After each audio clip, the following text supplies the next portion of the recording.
Welcome to some very famous people you've never really heard of. Bite-sized biographies of the famous, the infamous, and the quirky in less than an hour. My name is Philip D. Gibbons, and there's more information about me, this podcast, and a bibliography at someveryfamouspeople.com. There are also photographs of many of the individuals and items mentioned in this podcast. At the conclusion of Part 2 of this presentation, there will be additional suggestions concerning further information about today's subject, Pancho Villa and the Mexican Revolution.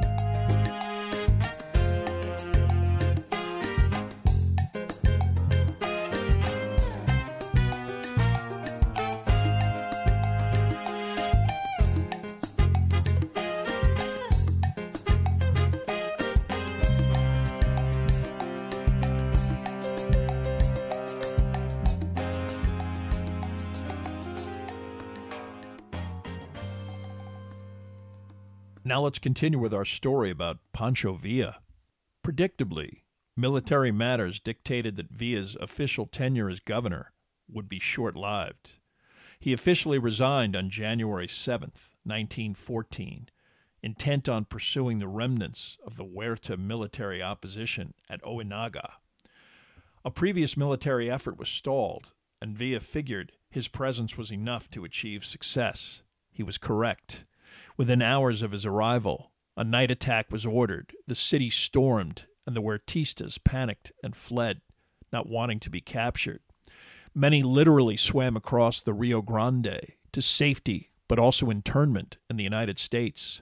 Luis Terrazas, his entire family, and Pascual Orozco were among the fugitives. It was during this battle that a film crew attempted to acquire footage of the battle itself. When this proved unusable, Villa then improvised some dashes on horseback through the streets of the town, also unusable. Eventually the film was turned into a drama with an actor substituted for the famous revolutionary. Eventually released in May, the life of General Villa helped to bring additional public awareness and fame to the already growing legend of Pancho Villa. In March of 1914, Villa met face-to-face with Carranza, the accepted political leader of the revolution, and an individual, at least on paper, that Villa deferred to. Carranza considered Villa a loose cannon. Villa disliked politicians of any stripe, and Carranza was no exception. A major topic of discussion was an incident known as the Benton Affair, in which a British subject and Mexican landowner, William Benton, personally confronted Villa after his land was confiscated. Benton was detained after allegedly personally threatening Villa. Taken to the outskirts of Ciudad Juarez by Rodolfo Fierro, a Villa general and brutal enforcer, the Englishman was beaten to death with a shovel and hastily buried. Both the British and French diplomatic corps were outraged, but Villa was unapologetic. For the moment, Carranza chose to ignore this savage behavior, but it increased the growing tension between the two principals. The discussion did produce one positive outcome. Villa formally requested that Felipe Angeles be permitted to officially join Villa's military staff. Angeles was a traditional army officer with an expertise in artillery. He served during the Diaz government, but was in France when the revolution broke out. Ultimately, he decided that the populist concepts of the revolution were more to his liking, and felt Villa best embodied these ideals. He already involved himself with Villa at Ojinaga, and Villa wanted his service during his planned attempt to recapture Torreon, the most important city that had been retaken by the Huerta government. Carranza agreed. Villa's army offensive was now way beyond haphazard hit-and-run cavalry attacks. In this case, he proceeded south by train, Angeles having carefully organized the 18,000-man army into military units. Cavalry horses rode inside of the trains, their riders on top of the rail cars. Part of this train convoy was even devoted to a hospital. 70 miles north of their objective, the army and all of its components were offloaded. They slowly proceeded along the railroad track, their trains now serving to resupply the effort. 27 miles north of Torreon, Villa encountered the first outposts of the Huertistas. easily overrunning it and several other small settlements before on March 22nd, the army arrived at Gomez Palacio, a city 4 miles to the west of Torreon. It took 5 days of difficult combat to expel the defenders, who eventually completely retreated. Through the British consulate, Villa sent an offer of an armistice, but it was refused, and a savage street fight ensued for 5 more days. Under cover of a heavy artillery barrage, the federal commander Velasco fled east to Saltillo by train, abandoning the city and its significant munitions, provisions, and railroad equipment to the División del Norte. This was not a guerrilla attack, but a successful, well-planned military expedition, aided by Angelis' organization and artillery expertise, which burnished Villa and his army's reputation as a formidable military force. When Villa got word that Velasco was reinforced east of Torreon by another detachment of 5,000 troops from Mexico City, he resolved to head east to engage and hopefully destroy this entity once and for all. Once again, his battle train rolled east, once again with the artillery support and battle plan organized by Angelis. He forced his federal opponents to retreat and then flee in disarray. Villa entered the city of Saltillo on May 21, 1914. Perhaps worried about how successful Pancho Villa was becoming, in early June, Venustiano Carranza ordered him by telegraph to divide his army and send one of his staff, General José Robles, with 5,000 members of Villa's army to reinforce another rebel offensive which had stalled in the state of Zacatecas. On the pretext that Robles was too ill to undertake such a maneuver, Villa refused, and refused again when Carranza ordered him to appoint any other member of his staff to lead the relief column. This telegraphic exchange precipitated Villa's resignation, as well as the resignation of 11 of his senior leadership, action that effectively severed Villa's allegiance to Carranza and made the División del Norte an autonomous fighting force. When notified of Villa's insubordination, Carranza's other commanders in the field reaffirmed their support for the politician.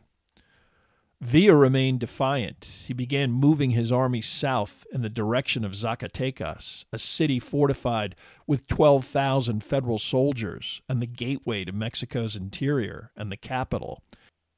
Again, all of the Huertas faction's defensive preparation and manpower was worthless when the mostly conscripted rank-and-file soldiers quickly fled or deserted before they were killed. Many were captured, and only those who were not officers were summarily executed. Besides the commanding generals, only a few hundred stragglers managed to escape with their lives. The Battle of Zacatecas was the final straw in a string of military disasters suffered by the Huerta regime.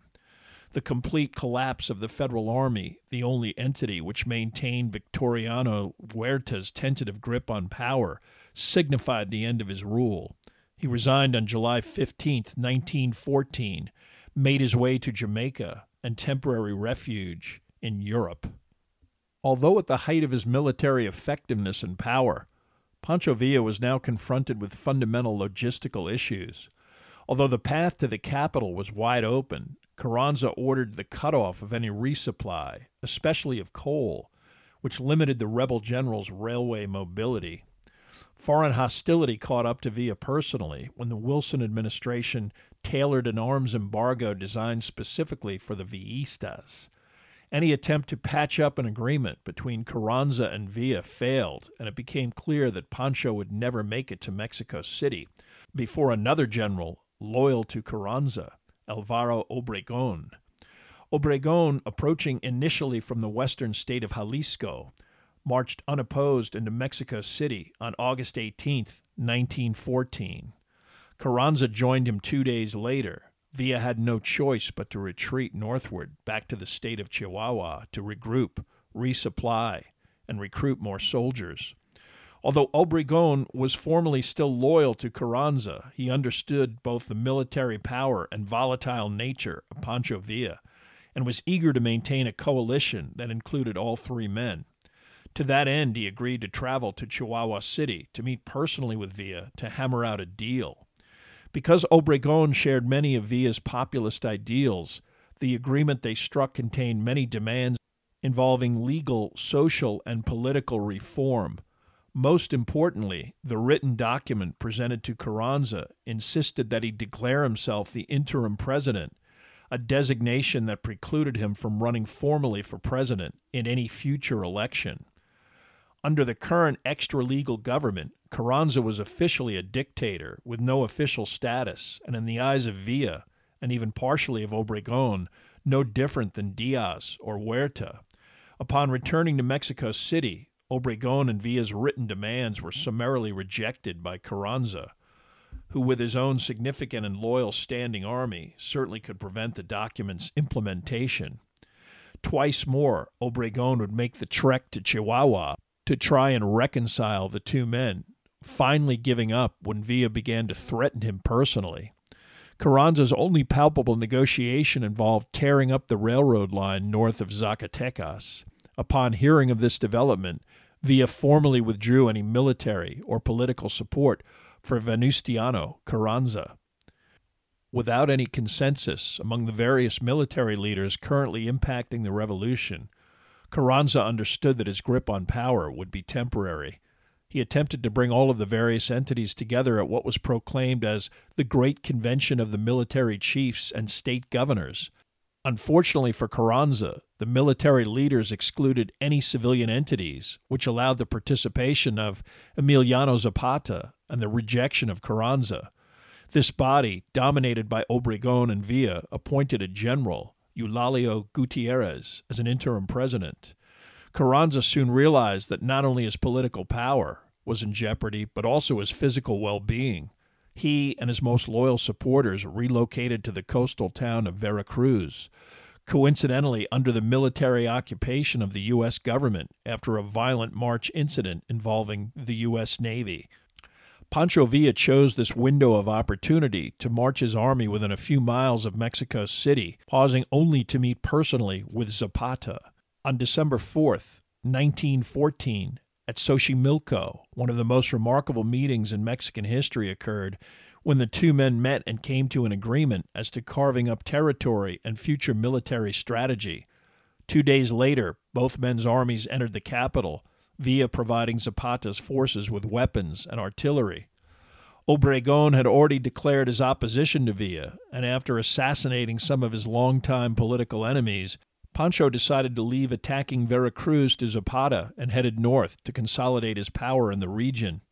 Unfortunately, Zapata's troops, mostly agrarian peasants from southern Mexico, were not interested in a lengthy offensive involving the east coast of the country.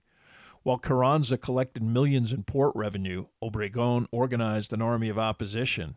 In addition, the appointed interim President Gutierrez began intriguing with Carranza, and when this subterfuge was exposed, he fled the capital, taking 13 million pesos with him.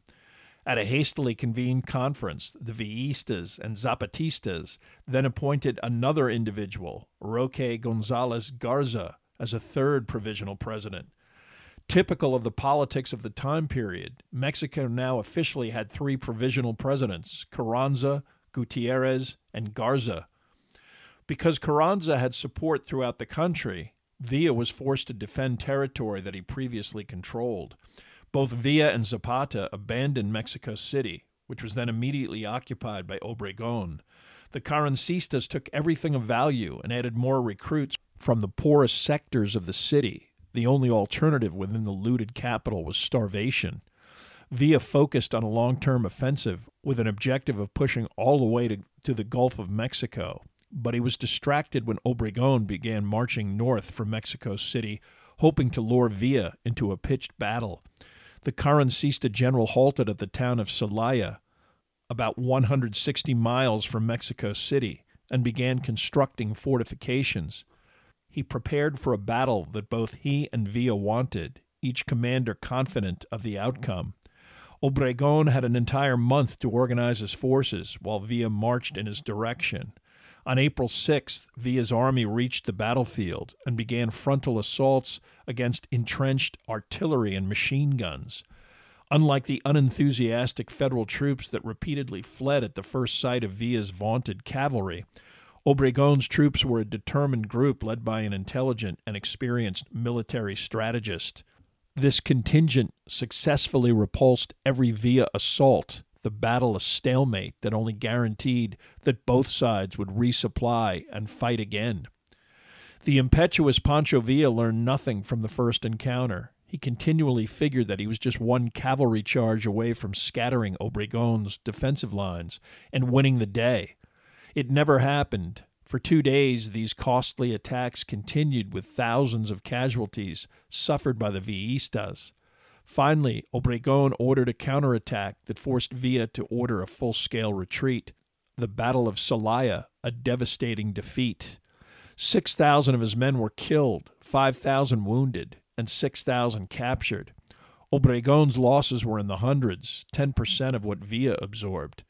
But the fighting continued as Obregon pressed northward to continue to chase Villa's demoralized army. For 40 days from late April 1915 to early June, combat between the two entities continued.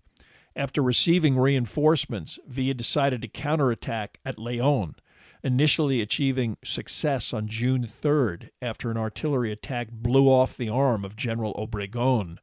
But the wound was not fatal. Once again, the repeated cavalry charges against the entrenched Carrancistas resulted in nothing but more death and defeat, a counterattack driving Villa out of León.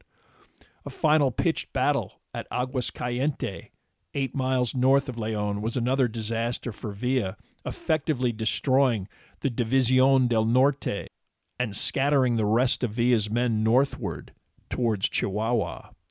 For Pancho Villa, the glorious days of marching at the head of a massive army were over. He now was faced with merely struggling to survive and to avoid capture. In early September, Villa lost 2 crucial members of his general staff. Tomás Urbina, a general who served with Villa from his earliest days, was suspected of receiving clandestine payments after surrendering territory to the Carrancistas. Villa had him executed by Rodolfo Fierro. Less malignant, but still disheartening, was the flight of Felipe Ángeles, who decided to escape to Texas after realistically appraising Villa's military viability. In his desperation to acquire money, more weapons, and ammunition, the rebel leader began indiscriminately expropriating property from any landowner or business, regardless of nationality. This, plus the success of Carrancista generals and Carranza's newly stated policy to respect American property, tilted the Wilson administration against what they perceived to be an unstable Villa. Weapons sales to Villista agents in the U.S. were again halted, and the Wilson administration even permitted Carranza forces to use American railroads to reinforce their garrison at Agua Prieta. In the state of Sonora, a border town that Villa was intent on capturing to restore his control of northern Mexico. On October 30th, Villa arrived in the vicinity of Agua Prieta with a force numbering about 15,000 men, accumulated as he marched northward. Although disheartened to learn of official U.S. support for Carranza, Villa was not aware of the garrison's military reinforcement. His plan of deploying his cavalry in a frontal assault on the town's defenses under the cover of darkness did not take into account the defenders' entrenched machine gun placements, electrified barbed wire, and searchlights that illuminated the battlefield when the assault began. This attack resulted in another demoralizing and costly failure. Villa withdrew to the west to another border town, Naco. There he requested that his wounded soldiers be transported by American railroads back to Chihuahua, an appeal that was denied. While in Naco, Villa, incensed by what he believed to be collaboration by the U.S. with Carranza, openly harassed and extorted cash from an American copper company, a short-sighted and inflammatory measure. He then proceeded to attack the city of Hermosillo, the Sonoran state capital, but was easily defeated, his army now depleted by casualties and desertion into a mere guerrilla force of several hundred men. His henchman Fierro was killed during this offensive, drowning while attempting to ford a lake after his horse threw him, his money belt stuffed with gold coins, facilitating his death. Obregón marched into and occupied the former Villista strongholds of Chihuahua City and Ciudad Juarez, eliminating any officially controlled Villa territory in Mexico. Clearly, both Pancho Villa and his men were angered and frustrated by this turn of events, their behavior becoming more erratic and irrational. On January 19, 1916, a group of Villistas stopped a train heading to Chihuahua City from the United States. They executed 17 American employees, an act that outraged U.S. citizens living in the towns on the Mexican border. Although Villa denied involvement, officially the Carranza government apologized to the Wilson administration and vowed to bring the murderers and Villa to justice. One of the formerly most powerful political forces in Mexico was now a mere criminal. Villa's response was even more audacious. He proceeded to cross the border near the tiny and isolated town of Columbus, New Mexico. At 1 in the morning, a firefight broke out between the Villistas and the U.S. soldiers stationed in the town. The Mexican rebels looted the local general store and destroyed a hotel, but after some initial confusion, U.S. cavalry and even local townspeople organized a response that drove the invaders out of the town. As dawn broke, the cavalry chased Villa 15 miles into Mexico before breaking off the counterattack. The Columbus invasion killed 8 soldiers and 10 civilians and wounded several others. Although he was able to seize some nominal amounts of weapons and livestock, Villa never even explained, much less justified, this wanton and foolhardy provocation. Already down to about 500 fighters, Villa lost approximately 70 killed and more wounded, a costly endeavor. Of the 7 captured Villistas, 6 were eventually hanged, one pardoned because of his youth. Public outrage alone prompted Wilson to launch a rapidly deployed military expedition under the leadership of the commandant of Fort Bliss, Texas, and experienced Apache antagonist John Blackjack Pershing. Commanding 6,000 men split into 2 separate columns, Pershing crossed the border without the permission or even cooperation of the Carranza government, which was sensitive to any American incursion. Fleeing south, Villa attacked any appropriate smaller targets along the way, but suffered a serious leg wound at Guerrero on March 28th. Pershing's force quickly located the Villistas and successfully attacked Guerrero, but Villa escaped into the mountains, where he hid for 6 weeks, recovering from his gunshot injury. Although Villa was no longer popular in Mexico, the American expedition was considered an invasion, and an incident at Hidalgo Parral, in which several American soldiers and numerous Mexicans were killed, prompted an agreement between the two governments that the Pershing expedition would gradually withdraw. Unfortunately, in the field, the expedition ignored such guidelines, prompting another violent exchange at the town of Carrizal, which resulted in 12 American casualties, 23 prisoners, and 33 Mexican casualties. Suddenly, the U.S. began threatening a declaration of war, seizing border entries along the Rio Grande and demanding the release of American prisoners. Carranza de-escalated the tension and released the prisoners, but Pershing spent the remainder of 1916 winding down the mission. By the time Blackjack finally retreated across the border on February 5, 1917, after spending $130 million, the expedition was perceived as an abject failure. In the meantime, Villa had perfected a new hit-and-run style of attack that found him attacking such strategic targets as Chihuahua City, Torreon, and Ojinaga, seizing provisions, extorting cash, and then quickly vanishing. He spent the rest of 1916 and 1917 descending into essentially banditry, targeting American Mormons who were settled throughout northern Mexico, kidnapping them, and demanding ransoms in gold. Those who refused or couldn't pay were executed. For his part, the general assigned to track down Villa, Francisco Murguia, earned the nickname Pancho the Rope for summarily hanging any Villistas captured during his efforts. Nevertheless, by 1919, the Villa faction was able to rejuvenate itself into a 1,500-man unit. The participants comfortable with dividing up the scraps from their guerrilla raids. Rejoining Villa, Felipe Angeles helped with concocting strategies aimed at rebuilding Pancho's social justice stature, but the disorganized lawlessness and violence of the current Villistas quickly disillusioned him. He deserted Villa for a second time, but apprehensive about returning to the U.S. and possible internment, he remained in Mexico.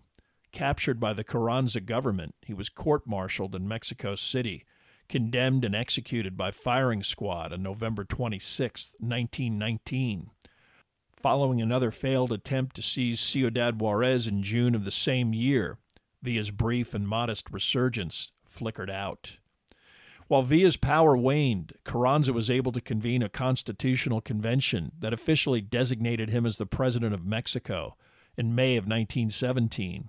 Because he could not constitutionally run for re-election, he became caught up in the machinations to defeat Álvaro Obregón, as Carranza opposed any military figure as president. Obregón then launched an attack on Mexico City, forcing Carranza to flee to Veracruz in May 1920. Under mysterious circumstances, during this escape, Carranza was either shot by troops loyal to Obregón or committed suicide after being wounded. In the subsequent presidential election, Obregón was elected and assumed office in December of 1920. Mexico and its population were tired of violence and national disorganization, and Villa seized the moment to negotiate an agreement that allowed him a comfortable, quote, retirement, unquote, while forsaking violence. Before Obregón's election, Villa successfully negotiated the receipt of a 25,000-acre hacienda near Parral. Here he resided with 50 of his dorados, who served as his personal bodyguard. A state-funded pension was distributed among Villa and his men. For 2 years, Villa was politically inactive and wary of potential assassination. He did not allow any visitors or strangers to walk behind him or sleep within his vicinity. Whenever he left his hacienda in rural Canutillo for business in Parral, he was accompanied by large numbers of his dorados' bodyguard. However, as time passed and the Obregón government struggled to satisfy the various factions involved in the aftermath of the Mexican Revolution, Villa became more vocal. By 1923, Villa was giving interviews to members of the national press, where he was less than complimentary to the Obregón government and made vague threats to return to politics, boasting that he could raise an army of supporters in a matter of days. With a national presidential election scheduled for 1924, such statements might have alarmed the political establishment, concerned that Villa might be considering an active role or even his own candidacy. Amidst this atmosphere, life went on at Villa's hacienda. On July 20th, 1923, he was returning to Canutillo in a large Dodge automobile with cash he picked up in Parral for his employees. An aide had recently cautioned him about the expense incurred by a huge entourage accompanying him on trips to the city. In response, Villa limited his latest bodyguard to 5 additional individuals crammed into his car. With Villa at the wheel, the Dodge made its way slowly through the streets of Parral. When it reached an intersection that required a turn, a street vendor began shouting, "Viva Villa!" the general's former rallying cry, but on this day, a signal to 7 assassins who quickly stepped into the street with high-powered rifles. They fired over 40 rounds of hollow-point bullets, 9 hitting Villa and killing him instantly. Only 1 member of the entourage survived.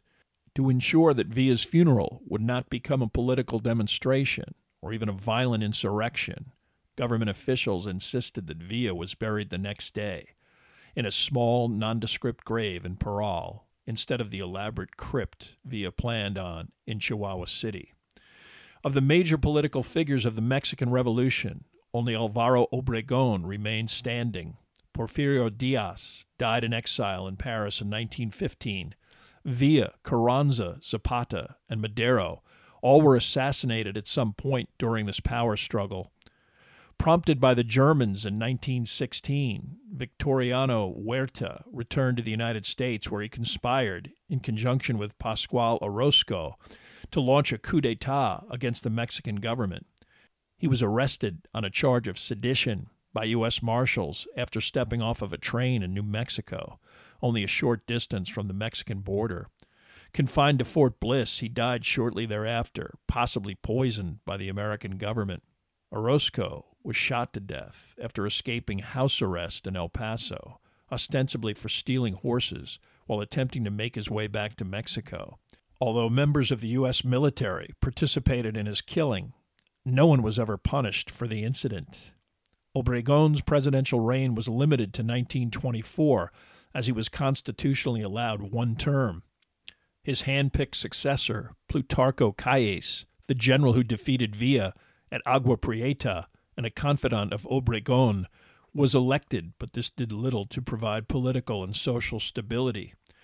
Obregon was an agnostic with a deep antagonism for the Catholic Church, and his proxy Calles pursued repressive policies that dealt violently with priests and church supporters. Another full-scale war broke out in 1927 that killed 100,000 people. An armistice was brokered by U.S. Ambassador Dwight Morrow, the future father-in-law of Charles Lindbergh.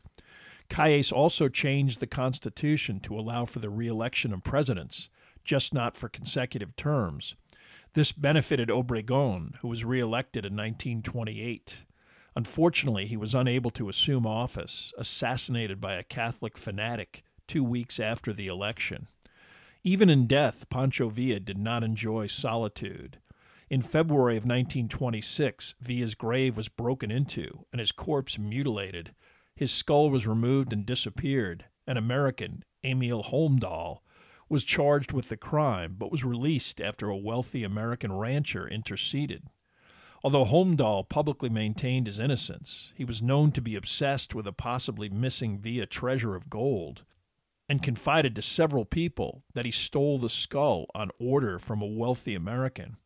One unsubstantiated legend has Pancho's head in the collection of the infamous Skull and Bones Society at Yale University. Villa's complicated domestic situation also remained confusing after his death. One wife, Luz Corral, who he married legally in 1911, was recognized by Mexican courts as his heir, but 2 other women who claimed to be married to him were eventually granted government pensions, acknowledging their claim. Officially, Villa had 5 children, but most likely, considering his reputation as a ladies' man, there were many more. Over time, Francisco Pancho Villa has assumed a larger-than-life profile in Mexican popular culture. His stature increased to the extent that in 1976, his remains were transferred from Parral to the massive National Mausoleum in Mexico City, El Monumento a la Revolución, where he joined such luminaries as Madero and Carranza. In life, Villa was feared and reviled as a volatile killer, bandit, and criminal. Today he enjoys widespread international status as a proud nationalist revolutionary and a man of the people, long after most of his adversaries and contemporaries have been completely forgotten.